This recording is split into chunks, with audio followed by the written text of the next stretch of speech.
Assalamualaikum warahmatullahi wabarakatuh. Berjumpa lagi di pembelajaran pendidikan agama Islam dan budi pekerti untuk kelas 5. Pada kesempatan kali ini kita akan belajar dengan tema Mari hidup sederhana dan ikhlas. Namun sebelum kita mulai pembelajaran kita hari ini, mari bersama-sama kita membaca basmalah. Bismillahirrahmanirrahim. Untuk yang pertama, mari bersama-sama kita mengenal makna dari sederhana. Apa itu sederhana? Sederhana adalah tidak berlebihan dan juga tidak kikir atau pelit. Dalam Quran surat Al-Furqan ayat yang ke-67, Allah Subhanahu wa taala berfirman, A'udzu billahi minasyaitonir rajim. Bismillahirrahmanirrahim. Walladzina idza anfaqu lam yusrifu wa lam yaqturu wa kana baina dzalika qawama. Shadaqallahul adzim. Yang artinya, dan termasuk hamba-hamba Tuhan yang Maha Pengasih, orang-orang yang apabila membelanjakan harta, mereka tidak berlebihan dan tidak pula kikir di antara keduanya secara wajar. Setelah kita mengetahui makna dari sederhana, untuk yang selanjutnya, mari bersama-sama kita pelajari apa sih keuntungan dari hidup sederhana. Keuntungan dari hidup sederhana yang pertama adalah hidupnya akan tenang. Hidupnya akan tenang karena seorang yang hidup sederhana tidak memikirkan kebutuhan-kebutuhan yang melampaui batas atau hidup secara bermewah-mewahan, sehingga hidupnya selalu tenang dengan apa yang dia miliki. Kemudian yang kedua adalah disenangi oleh banyak orang. Mengapa bisa disenangi oleh banyak orang? Karena orang yang sederhana, dia berpenampilan akan sewajarnya saja, tidak berlebihan dan tidak terlihat angkuh atau sombong, sehingga orang-orang yang ada di sekitarnya akan menyukainya. Untuk yang ketiga, yaitu bisa menahan dari hidup boros. Orang yang sederhana tidak memiliki keinginan untuk bermewah-mewahan, sehingga apa yang dia miliki dia syukuri, sehingga bisa menahan dari hidup yang boros. Kemudian poin yang keempat, yaitu keuntungan dari hidup sederhana, yaitu mendapatkan pahala dari Allah Subhanahu wa taala.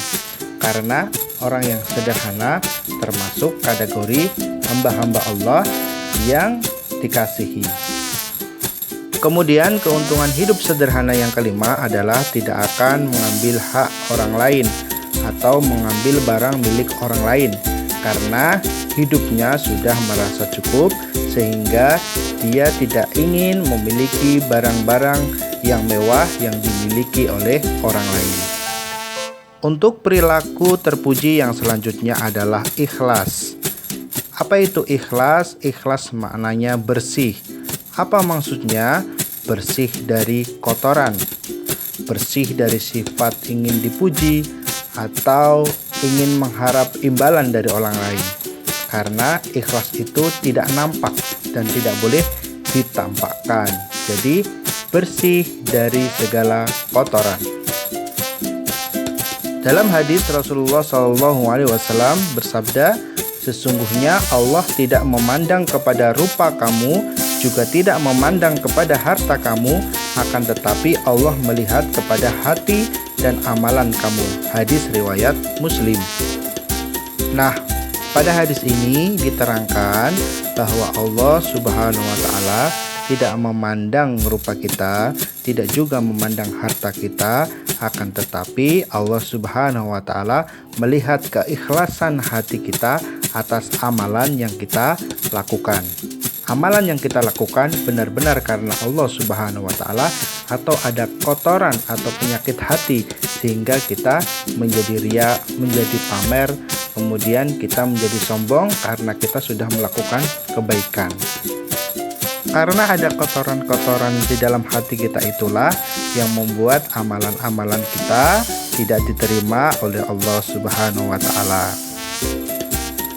Nah, untuk mengetahui apakah diri kita itu sudah ikhlas atau belum, kita bisa merasakan di dalam hati kita dengan melihat ciri-ciri orang yang ikhlas itu seperti apa. Yang pertama bisa dikatakan bahwa orang yang ikhlas itu adalah beramalnya itu dengan sungguh-sungguh tanpa mengharap pujian dari manusia.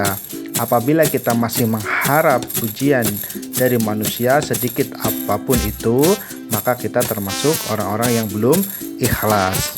Kemudian beramal dengan istiqomah atau continue atau terus-menerus, ya, tidak hanya sekedar ketika ada event-event saja kemudian supaya bisa terlihat oleh orang lain, maka amalan-amalan yang seperti itu termasuk amalan-amalan yang kurang ikhlas. Kemudian poin yang ketiga, tidak memamerkan kebaikan yang kita lakukan. Terkadang kebaikan yang kita lakukan itu sedikit di dalam hati ingin dilihat oleh orang lain. Nah, kalau masih ada perasaan seperti ini, sebaiknya dibersihkan dulu supaya kita termasuk orang-orang yang ikhlas. Kemudian yang keempat adalah tidak mengeluh dalam mengerjakan tugas. Jadi ketika tugas itu mulai menumpuk maupun sudah terlampaui banyak begitu ya, tugas dari sekolah atau tugas dari orang tua, maka ketika kita mengerjakannya tidak mengeluh, berarti kita termasuk insya Allah orang-orang yang ikhlas. Tetapi kalau mengerjakannya kok masih mengeluh, kemudian nanti-nanti saja, terpaksa, bahkan marah-marah, maka itu bisa dikatakan kita dalam mengerjakan tugas belum ikhlas karena Allah Subhanahu wa Ta'ala. Nah, demikianlah materi kita, yaitu tentang hidup sederhana dan ikhlas. Semoga kita semua dapat memahami materi kita hari ini dan bisa mempraktekkan dalam kehidupan sehari-hari. Semoga Allah memudahkan kita semua. Kita tutup perjumpaan kita kali ini dengan membaca hamdalah. Alhamdulillahirabbil alamin. Wassalamualaikum warahmatullahi wabarakatuh.